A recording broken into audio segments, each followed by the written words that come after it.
முதல் வாசகம். இயேசுவின் பெயரை முன்னிட்டு அவமதிப்புக்குரியவர்களாக கருதப்பட்டதால் மகிழ்ச்சியோடு வெளியே சென்றார்கள். திருத்தூதர் பணிகள் நூலிலிருந்து வாசகம். அதிகாரம் 5, இறைவசனங்கள் 34 முதல் 42 முடிய. அந்நாள்களில் கமாலியேல் என்னும் பெயருடைய பரிசேயர் ஒருவர் தலைமைச் சங்கத்தில் எழுந்து நின்றார். இவர் மக்கள் அனைவராலும் மதிக்கப்பட்ட திருச்சட்ட ஆசிரியர். திருத்தூதரை சிறிது நேரம் வெளியே போகும்படி ஆணையிட்டு அவர் சங்கத்தாரை நோக்கி கூறியது: இஸ்ரேல் மக்களே, இந்த மனிதர்களுக்கு நீங்கள் செய்ய எண்ணியுள்ளதை குறித்து எச்சரிக்கையாயிருங்கள்.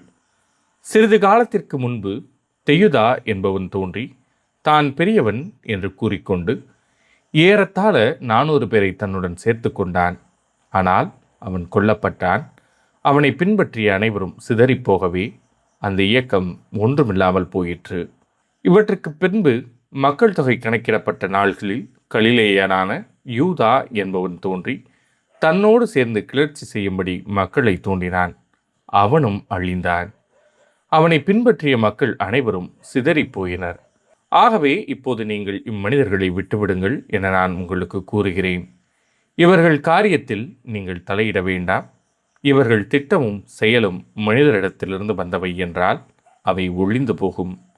அவை கடவுளை சார்ந்தவை என்றால் நீங்கள் அவற்றை ஒழிக்க முடியாது.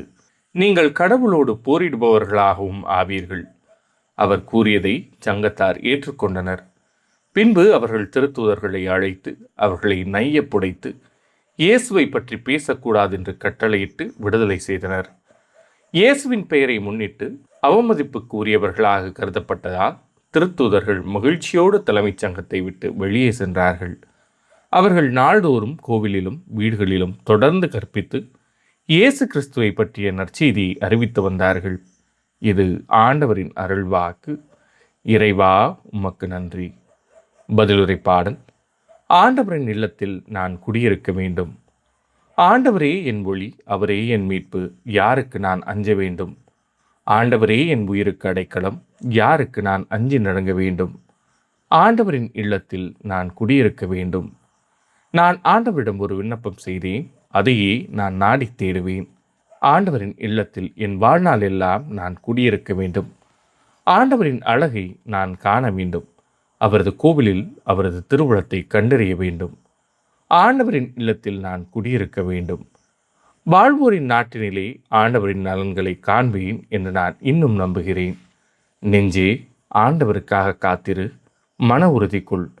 என் உள்ளம் வலிமை பெறட்டும். ஆண்டவருக்காக காத்திரு. ஆண்டவரின் இல்லத்தில் நான் குடியிருக்க வேண்டும். நற்செய்திக்கு முன் வாழ்த்துளி. அல்லேலூயா, அல்லேலூயா. மனிதர் அப்பத்தினால் மட்டுமல்ல, மாறாக கடவுளின் வாய்ச்சொல் ஒவ்வொன்றாலும் வாழ்வர். அல்லேலூயா. நற்செய்தி வாசகம். அப்பங்களை பகிர்ந்தளித்தார். மக்களுக்கு வேண்டிய மட்டும் கிடைத்தது. யோவான் எழுதிய தூய நற்செய்தியிலிருந்து வாசகம். அதிகாரம் 6, இறைவசனங்கள் 1 முதல் 15 முடிய. அக்காலத்தில் இயேசு கலிலேய கடலை கடந்து மறுகரைக்கு சென்றார். அதற்கு திபேரிய கடல் என்றும் பெயர் உண்டு.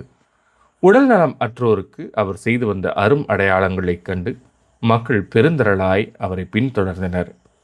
இயேசு மலைமேல் ஏறி தம் சீடரோடு அமர்ந்தார். யூதருடைய பாஸ்கா விழா அண்மையில் நிகழவிருந்தது. இயேசு நிமிர்ந்து பார்த்து மக்கள் பெருந்திரளாய் அவரிடம் வருவதைக் கண்டு, இவர்கள் உண்பதற்கு நாம் எங்கிருந்து அப்பம் வாங்கலாம் என்று பிலிப்பிடம் கேட்டார். தாம் செய்யப்போவதை அறிந்திருந்தும் அவரை சோதிப்பதற்காகவே இக்கேள்வியை கேட்டார். பிலிப்பு மறுமொழியாக, 200 தெனாரியத்துக்கு அப்பம் வாங்கினாலும் ஆளுக்கு ஒரு சிறு துண்டும் கிடைக்காதே என்றார். அவருடைய சீடருள் ஒருவரும் சீமோன் பேதுருவின் சகோதரருமான அந்திரேயா, இங்கே சிறுவன் ஒருவன் இருக்கிறான். அவனிடம் 5 வாற்கோதுமை அப்பங்களும் 2 மீன்களும் உள்ளன. ஆனால் இத்தனை பேருக்கு இவை எப்படி போதும் என்றார். இயேசு, மக்களை அமரச் செய்யுங்கள் என்றார். அப்பகுதி முழுவதும் புல்தரையாயிருந்தது. அமர்ந்திருந்த ஆண்களின் எண்ணிக்கை ஏறக்குறைய 5000. இயேசு அப்பங்களை எடுத்து கடவுளுக்கு நன்றி செலுத்தி அமர்ந்திருந்தோருக்கு கொடுத்தார். அவ்வாறே மீன்களையும் பகிர்ந்தளித்தார். அவர்களுக்கு வேண்டிய மட்டும் கிடைத்தது. அவர்கள் வயிறார உண்டபின், ஒன்றும் வீணாகாதபடி எஞ்சிய துண்டுகளை சேர்த்து வையுங்கள் என்று தம் சீடரிடம் கூறினார். மக்கள் உண்டபின் 5 வாற்கோதுமை அப்பங்களிலிருந்து எஞ்சிய துண்டுகளை சேர்த்து சீடர்கள் 12 கூடைகளில் நிரப்பினார்கள். இயேசு செய்த இந்த அரும் அடையாளத்தை கண்ட மக்கள், உலகிற்கு வரவிருந்த இறைவாக்கினர் உண்மையில் இவரே என்றார்கள். அவர்கள் வந்து தம்மை பிடித்து கொண்டு போய் அரசராக்கப் போகிறார்கள் என்பதை உணர்ந்து இயேசு மீண்டும் தனியாய் மலைக்கு சென்றார். இது ஆண்டவரின் அருள்வாக்கு. கிறிஸ்துவே உமக்கு புகழ்.